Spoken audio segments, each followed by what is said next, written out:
Sound of a single echoing rifle shot, followed by silence. This isn't the story of a shot that was fired, but the real story is about the shot that wasn't. In the final months of World War I, a British soldier named Henry Tandey saw a wounded German soldier in his sights. He raised his rifle, took aim, and then he lowered it. That one moment of mercy might have accidentally caused World War II and the rise of Adolf Hitler.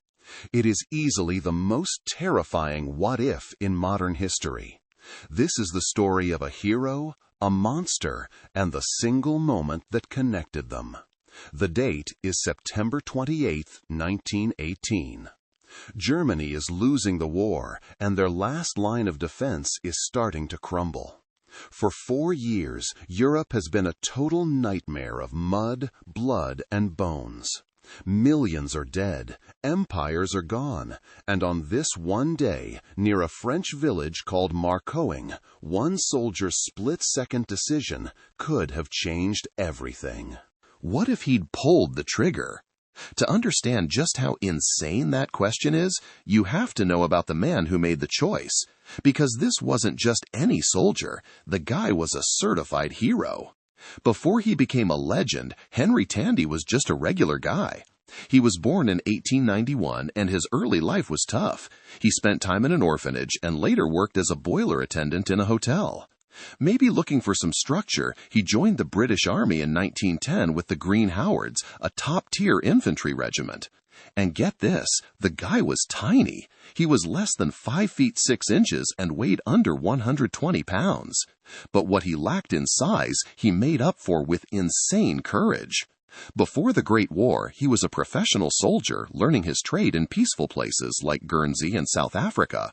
But when Archduke Franz Ferdinand was assassinated in 1914, Tandey and millions of others were thrown into the meat grinder of industrial warfare. Tandey was sent straight to the Western Front, and by October 1914 was in the middle of the First Battle of Ypres, a battle that basically wiped out the old British professional army. Tandey survived. He went on to fight in the war's most brutal campaigns, places that are now famous for being death traps. In 1916, he was at the Battle of the Somme, where the British Army had nearly 60,000 casualties on the first day. Tandey was wounded and sent back to England to recover. He healed up and went right back to the front. In 1917, he was at Passchendaele, fighting in a hellscape of liquid mud where wounded soldiers would drown in shell craters. It was a literal nightmare. And here, Tandey was wounded a second time. Again, he was shipped back to England, recovered, and went straight back to the fight. By 1918, Tandey wasn't a rookie anymore. He was a hardened survivor. And in the last 100 days of the war, he went on an absolute tear. In just over a month, he performed a series of heroic acts that would make him one of the most decorated British privates of the entire war. First, in late August, his unit was pinned down by heavy fire. Tandey took just 2 other guys, ran across open ground, bombed a German trench, and came back with 20 prisoners. For that, he was awarded the Distinguished Conduct Medal, the second highest award for bravery. Then, just 2 weeks later, he did it again. He ran through machine gun fire to save a wounded soldier, then went back for more. Later that same day, he led another charge that completely broke a German counterattack. For these actions, he got the military medal. Tandey was a quiet guy who never bragged, but his actions spoke for themselves. He was a man who ran towards gunfire. And this all leads us back to Marcoing. On September 28, 1918, Henry Tandey was about to do something so heroic he'd earned the highest honor of all, the Victoria Cross. And in doing so, he would accidentally become part of a historical puzzle that would follow him for the rest of his life. The battle for Marcoing was a huge deal. Tandey's unit, the 5th Duke of Wellington's regiment, had one job: capture the crossings over a canal. The fighting was insane. Right away, they were stopped by a storm of machine gun fire. According to his Victoria Cross citation, Tandey, with zero fear, crawled forward, found the machine gun nest, and led a team to take it out. The advance continued. When they got to the canal, the main bridge was blown apart. The attack was about to fail. So what does Tandey do? He runs out under withering fire and starts repairing the bridge himself, laying down planks until his company could cross. Later that evening, things got even crazier. A massive German counterattack hit their position, and Tandey and 8 of his buddies were completely surrounded. They were outnumbered and had 2 options, surrender or die. But Tandey saw a third option. He led his tiny group in a wild bayonet charge straight into the German force. They fought so ferociously that they not only broke through the enemy line, but also captured 37 German soldiers. During this charge, Tandey was wounded twice more, but he refused to leave the fight until the battle was won. For his most conspicuous bravery, he was awarded the Victoria Cross. It was sometime during the chaos of this day, as the Germans were retreating, that the alleged encounter happened. The story goes that a wounded, exhausted German soldier wandered right into Tandey's line of sight. He was an easy target. It was Tandey's duty to shoot him. In a war that killed millions, what was one more? But he didn't. Tandey later said, "I took aim, but couldn't shoot a wounded man, so I let him go." The German soldier apparently nodded his thanks and wandered off. Tandey forgot all about it and was eventually sent to a hospital, his war finally over. For 20 years, that moment was gone. Tandey left the army, got married, and lived a quiet life working as a security chief for a car company. The war was behind him. Then, in 1938, the story came back in the craziest way possible. British Prime Minister Neville Chamberlain flew to Germany to meet with Adolf Hitler to try and prevent another war. While visiting Hitler's mountain retreat, Chamberlain saw a painting on the wall of British soldiers at the Battle of Ypres. He asked Hitler why he had a painting of his enemies. And what Hitler said next is just unbelievable. He pointed to a soldier in the painting, a man carrying a wounded comrade, and said that man was Henry Tandey. Then he dropped the bombshell. That man came so near to killing me that I thought I should never see Germany again. Providence saved me. Hitler claimed he was the wounded man Tandey had spared all those years ago. He said he recognized Tandey from a newspaper photo celebrating his Victoria Cross. He then asked Chamberlain to pass along his thanks to Tandey. According to Tandey's family, a phone call was actually made. And it was only then, 20 years later, that Henry Tandey supposedly learned the identity of the man he let live. The wounded German soldier was Adolf Hitler. The legend was born. This is insane, right? The idea that one guy held the trigger for World War II in his hands is just chilling. If you love crazy stories like this that make you question everything, smash that subscribe button and ring the notification bell. We tell stories like this every week, and you don't want to miss it. All right, back to the mystery. This story is almost too perfect to be true. A war hero's act of mercy allows history's greatest monster to survive. It's an amazing story, but is it real? Well, spoiler alert, when you look at the facts, the whole thing falls apart.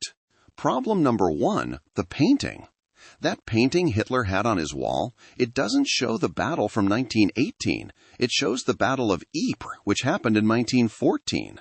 Back then, Tandey was with the regiment in the painting, the Green Howards. But the supposed encounter with Hitler happened 4 years later, in 1918, when Tandey was serving in a completely different regiment.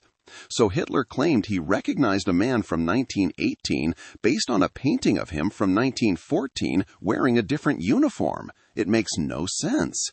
Problem number 2, the geography. The battle where Tandey earned his Victoria Cross was at Marking, France. Historians have checked the military records. On that exact day, Hitler's unit was located about 50 miles north of Marking. There is no way a wounded soldier could have wandered 50 miles through enemy territory to end up in front of Tandey's rifle. The two men were almost certainly nowhere near each other. Problem number 3, the Chamberlain meeting. This might be the biggest nail in the coffin. That meeting between Chamberlain and Hitler was a huge historical event, and everything was documented. But guess what? There is zero mention of Henry Tandey or this story in any of the official records. Even crazier, Chamberlain kept detailed personal diaries, and he never wrote a single word about this incredible conversation. You'd think he might have jotted that down. On top of that, there's no record of a phone call to Tandey, and his address didn't even have a phone line registered in 1938.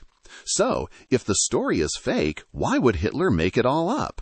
It was perfect propaganda. By 1938, Hitler was pushing this idea that he was a man of destiny, protected by Providence. Being miraculously spared by an enemy soldier was the perfect story to support that myth.